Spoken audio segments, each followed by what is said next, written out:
Present మనకి తెలంగాణలో కొత్తగా కాంగ్రెస్ గవర్నమెంట్ వచ్చింది కదా, ఎలా ఉందన్న రేవంత్ రెడ్డి పరిపాలన? ఓకే, బాగానే ఉంది ఇప్పటివరకు అయితే. ఇంకా టైం ఇవ్వాలి మనం కూడా. జస్ట్ 1 మంత్ 2 మంత్స్ అవుతుంది అంతే. ఇంకా 1-2 ఇయర్స్ తర్వాత ఏమవుతుందో తెలుసుకోవాలి. అంటే తను తెచ్చిన ఈ ఉచిత బస్సులు, ఆ లేడీస్కి ఫ్రీ బస్సెస్ పెట్టారు కదా, ఆ పథకం ఎలా ఉంది? అది ఎఫెక్ట్ పడుతుంది గవర్నమెంట్. అదే ఏం ఎఫెక్ట్ పడుతుంది? ఎకనామికల్గా ఎఫెక్ట్ పడుతుంది అది. ఇంకా ఇంకా 500కి గ్యాస్ అవన్నీ అన్నారు కదా. అవి ఇంక ఇంప్లిమెంట్ అవ్వాలి. ఇంప్లిమెంట్ అయినాక తెలుసు. ఇప్పుడు కాంగ్రెస్ గవర్నమెంట్ వచ్చిన తర్వాత ఇంకా ఎలాంటి మార్పులు ఎక్స్పెక్టేషన్ చేస్తున్నారు మీరు? ఇప్పటివరకు అయితే ఇంకేం అనుకోలేదు. వాళ్ళు ఏమైనా చేస్తే చూద్దామని. అంటే ఓన్లీ లేడీస్కే ఫ్రీ బస్సెస్ పెట్టారు కదా, అలా బాయ్స్కి కూడా ఏమైనా పెడితే మంచిగా ఉంటుందా? బాయ్స్ పెడితే ఇష్టం వచ్చినట్టు ఎక్కడ పడితే అక్కడికి వెళ్తాం. ఫ్రీ బస్సులు వచ్చిన తర్వాత చాలామంది ఆటో వాళ్ళకి వీళ్ళందరికీ ఆర్థిక అంటే ఇబ్బందులు అవుతున్నాయి, మిడిల్ క్లాస్ వాళ్ళకి వాళ్ళందరికీ. దీన్ని ఎలా చూస్తారన్న మీరు?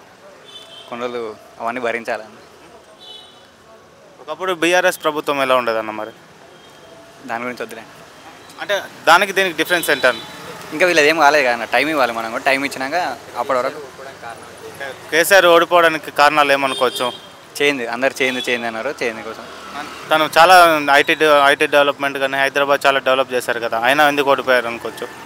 అదే 10 ఇయర్స్ చేసింది కదా, ఒకసారి చేంజ్ అయితే నెక్స్ట్ గవర్నమెంట్ వాళ్ళు ఏం చేస్తారా, చేంజ్ చేస్తే ఎట్లుంటుందని చూద్దామని.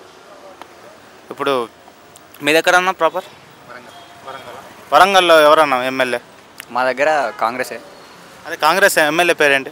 రేవూరి ప్రకాష్ రెడ్డి. ఏంటి? రేవూరి ప్రకాష్ రెడ్డి. రేవూరి ప్రకాష్ రెడ్డి. అతనిది ఎలా ఉందన్న అక్కడ? అంటే నేను అక్కడికి వెళ్ళాక చాలా రోజులు అవుతుంది. ఇక్కడ హైదరాబాద్లో ఉంటున్నా. అంటే మీ ఫ్రెండ్స్ మీ ఫ్యామిలీ వాళ్ళు చెప్తా ఉంటారు కదా, ఇలా చేస్తున్నాడు, ఇలా బాగుందని. ఇప్పుడిప్పుడే స్టార్ట్ అయింది. ఇంప్లిమెంటేషన్కి ఇంకా టైం పడుతుంది. అంటే ఇప్పుడు మనకి ఒక తెలంగాణ డెవలప్ అయిందంటే కారణం ఇప్పుడు చిన్న చిన్న పల్లెటూళ్ళు కూడా చాలా అభివృద్ధి చెందాయి. ఆ అభివృద్ధికి ఇది అనుకోవచ్చా?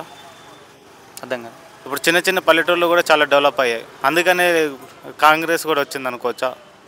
అలా ఏం లేదు, చేంజ్ కావాలని చూసి వీళ్ళందరూ 10 ఇయర్స్ ఉందిగా, నెక్స్ట్ వేరే వాళ్ళకి ఛాన్స్ ఇచ్చి వాళ్ళు ఎట్లా చేస్తారో చూద్దామని చేంజ్ కోసం.